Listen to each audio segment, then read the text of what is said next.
Today I will share 12 things that are different in Germany compared to the UK that I noticed during my recent holiday. Let's begin. When we were traveling through Germany and we were going to different hotels, different restaurants, what I noticed very quickly is that tap water is not offered like it is here or like it is in the US. You know, you can order a pizza and you can just order tap water for free. But in Germany, when you order water, you order still or sparkling, but you have to pay for it. There's no such thing as them just bringing free water to the table.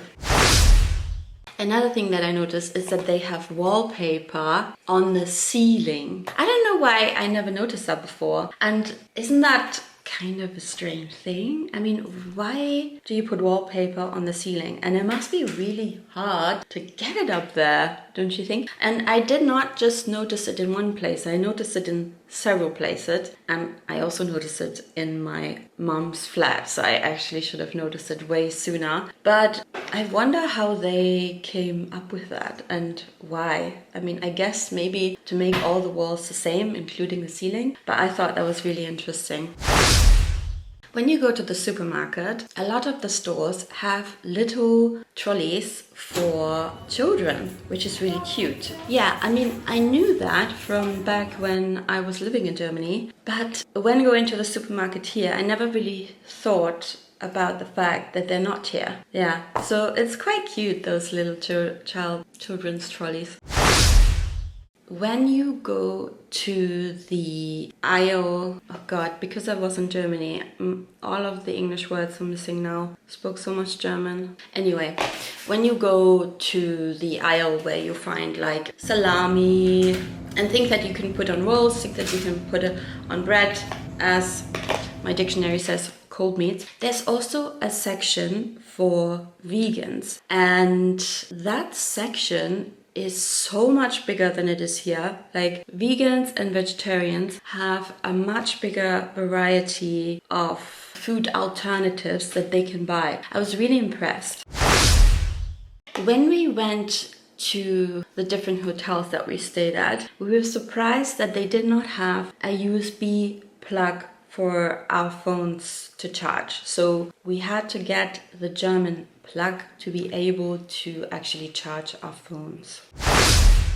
Another thing that's different is that shops are closed on Sundays in Germany. Now, during our travel, it didn't really matter so much because we were only there for one weekend, and that weekend we stayed at my mom's, and so it wasn't really an issue. However, I do remember living back in Germany, when I came back from abroad, that there was a day when I went to the shop and it was Sunday. And when I got there, it was closed, and I realized, oh, yes, shops are closed on Sundays.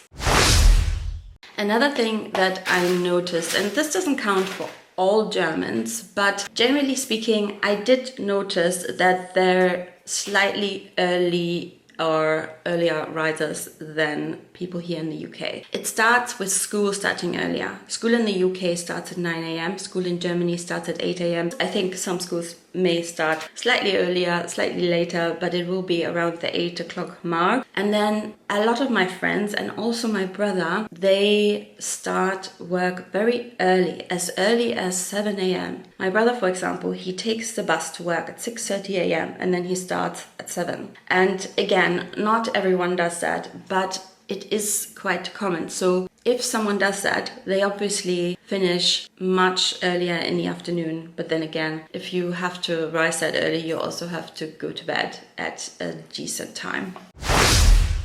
In Germany, for the most part, obviously there's exceptions, when you buy vegetables, they are just as they are whole. Whereas here in the UK, a lot of the time you can buy things that are just cut up, that you can take them home. You still cook them, but you don't have to put the effort in and cut things up. So that's quite interesting.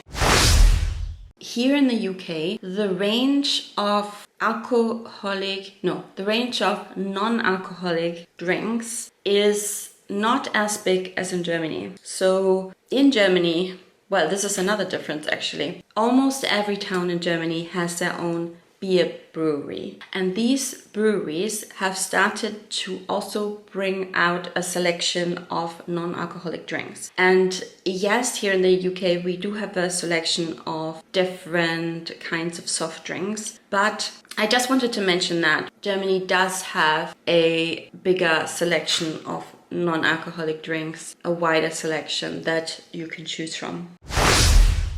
Another thing that I noticed is that on a lot of food, I don't think it's all, but a lot of food items have a Nutri Score. And something that I noticed that is new, they also have a score for how animals have been treated during the process. So the Nutri Score, A would be very good, and then D would, I think it goes to E actually. A would be very good and E would be bad. And then the other score that has to do with how animals are treated, it's a score between 1 and 5, and the higher score is the better. So 5 would be they've been treated really well, and 1 would be they haven't.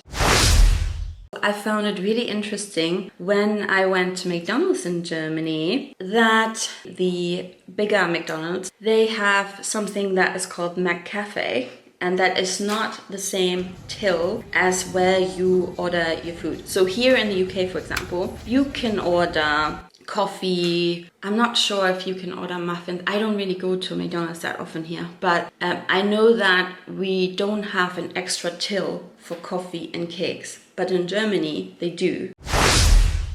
And last but not least, like my previous teacher used to say, is the German system when it comes to returning plastic bottles, and also glass bottles have something that is called fund. Basically, it's an extra charge. When you buy a bottle, you pay the price for the bottle, but then you pay an extra charge, which you then get back when you return the bottle to the shop. And for plastic, it's 25 cents, euro cents, and for glass, it's 7 cents, unless it's changed, but I think it's still the same. I wish we would have this system in the UK, because it honestly makes me really sad how much plastic this country is producing that is just going, I'm not an expert, but I'm thinking it probably goes to landfill, and that is just terrible. So I really like the system that we have in Germany, and I think more countries should adopt it. And also, the thing is, in Germany, you rarely find any bottles left in the street, and the reason is people pick them up and take them to the shop because they get money for it. They have an incentive to pick them up. Okay, so I hope you enjoyed today's video. If you did, give it a thumbs up, subscribe to my channel for more videos. Let me know in the comments below which fact you find most interesting, or maybe other facts that you've noticed when you went to Germany that I didn't notice this time around. And I'll see you in my next video. Bye!